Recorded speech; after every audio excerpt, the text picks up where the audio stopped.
Once upon a time, in a bustling factory filled with the sounds of machinery and the scent of industry, there lived a young man. Let's call him Alex. Alex was eager to learn and dedicated to his work. He wasn't just there to collect a paycheck.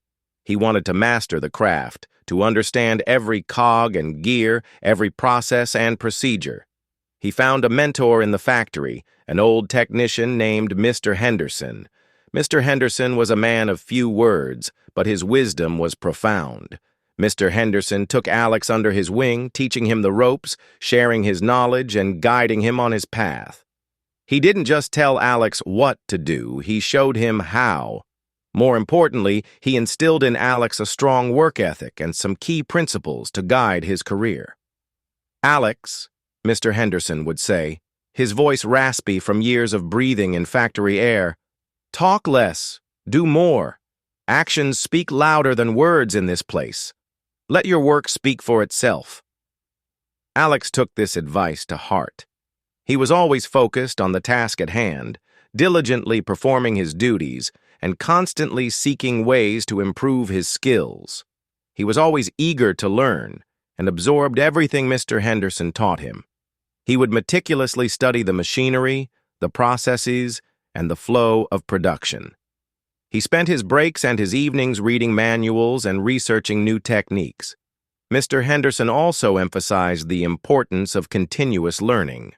"Never stop developing your skills, Alex," he'd advise. "This factory, like the world, is always changing. If you don't keep learning, you'll be left behind." Alex followed this advice as well. He devoured every opportunity to learn new skills, mastering every aspect of the factory's operations. He became proficient in troubleshooting, maintenance, and repair. He understood the intricate workings of the machines and the delicate balance of the production line. He was, without a doubt, a valuable asset to the factory. Years passed, and the young man grew into a skilled technician. 10 years after Alex first started working at the factory, Mr. Henderson decided it was time to retire. The old technician, with a warm smile and a nod of approval, wished Alex well and left the factory. Following Mr. Henderson's departure, Alex became a technician himself. He took on the responsibilities with the same dedication and diligence that he had always shown. He continued to work quietly and efficiently, always focused on improving his skills and producing high-quality work. He remembered all that his mentor had taught him and was grateful for the advice he'd received and the good example he'd been shown. One day, sometime after Mr. Henderson's retirement, Alex felt a growing sense of dissatisfaction. He decided to visit his former mentor. Mr. Henderson, now enjoying a slower pace of life, welcomed Alex with a smile. However, the old technician immediately noticed that Alex seemed troubled. He had a look of unhappiness. "Alex, my boy," Mr. Henderson said, his eyes filled with concern. "What's troubling you? You seem burdened." Alex sighed deeply, a sound that carried the weight of his frustrations. He poured out his heart to his mentor, sharing his feelings of disappointment and confusion. "I have been following your instructions exactly all these years, Mr. Henderson," Alex began. "No matter what task I'm assigned, I keep quiet and focus on the job. I know I have done good work at the factory. I've learned all the skills that can be learned there. I have worked so hard and been so dedicated. But I just don't understand something. The people I work with, the guys who don't have my experience or capabilities, they've all been promoted. They move up the ladder. And here I am, still making as little as I did before when I was your apprentice." Alex paused, his voice filled with a mixture of sadness and frustration. "I am still working hard and producing excellent results," he continued.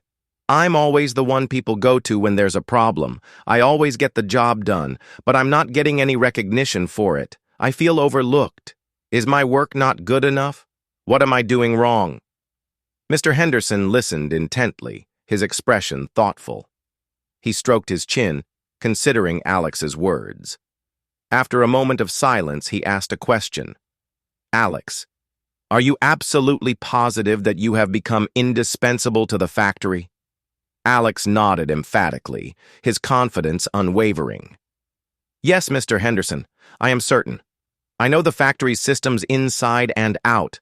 I can fix any problem. I keep things running smoothly. They rely on me. Everyone knows it.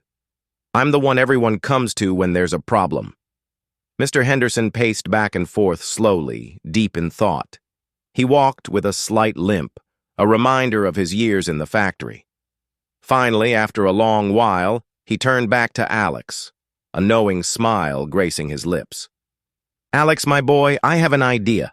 I want you to do something for me. I want you to request a day off from the factory. Use whatever reason you like. Tell them you have a doctor's appointment. Say you need to take care of a personal matter. Anything will do. It is time for you to give yourself a break. Alex was surprised by this advice.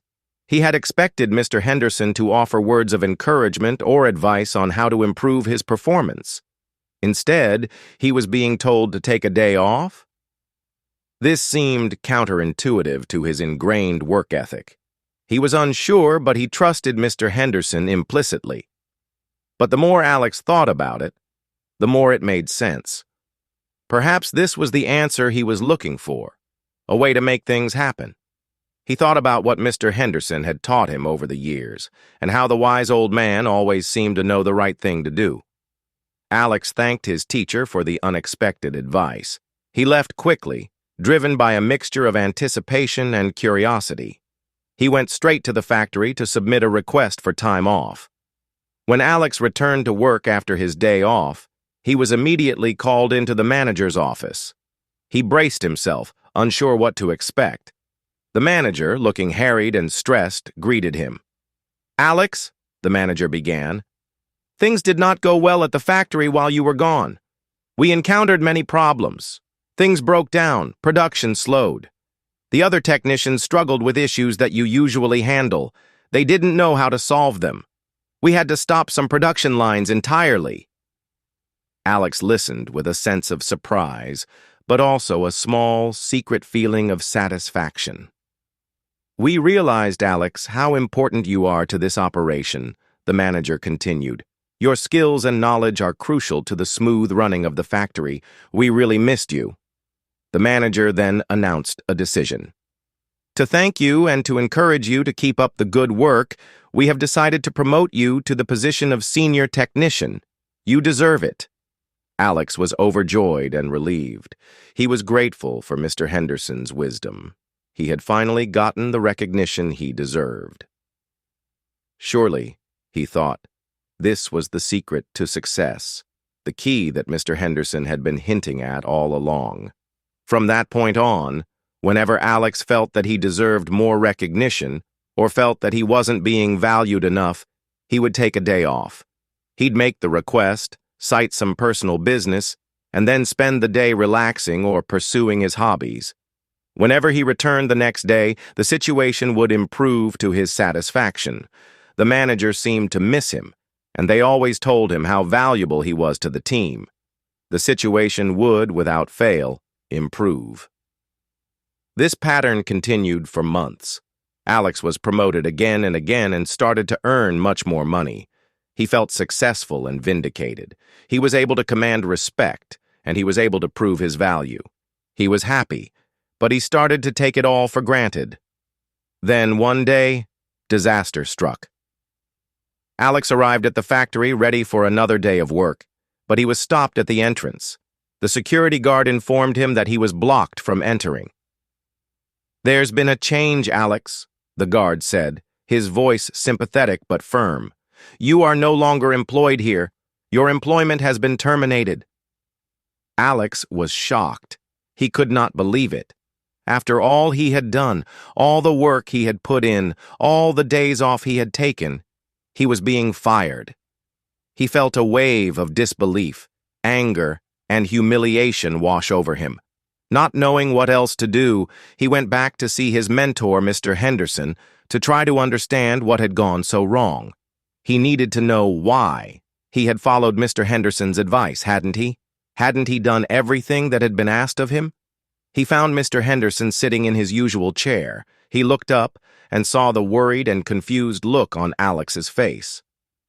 "Mr. Henderson," Alex asked, his voice filled with wounded pride.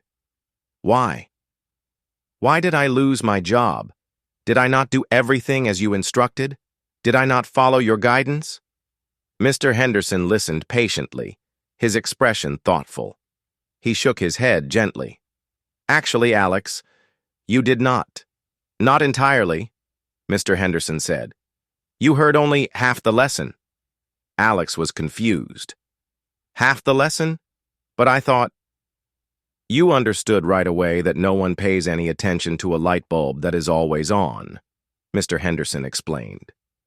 "It is only when it goes off that people suddenly take notice and realize they've been taking it for granted. You saw how valuable it was to become someone people had to depend on. You learned the first part of the lesson well, and you applied it with great enthusiasm." Mr. Henderson paused, watching Alex's face as realization slowly began to dawn on him. "You were so eager to apply this understanding that you left before hearing the second half,"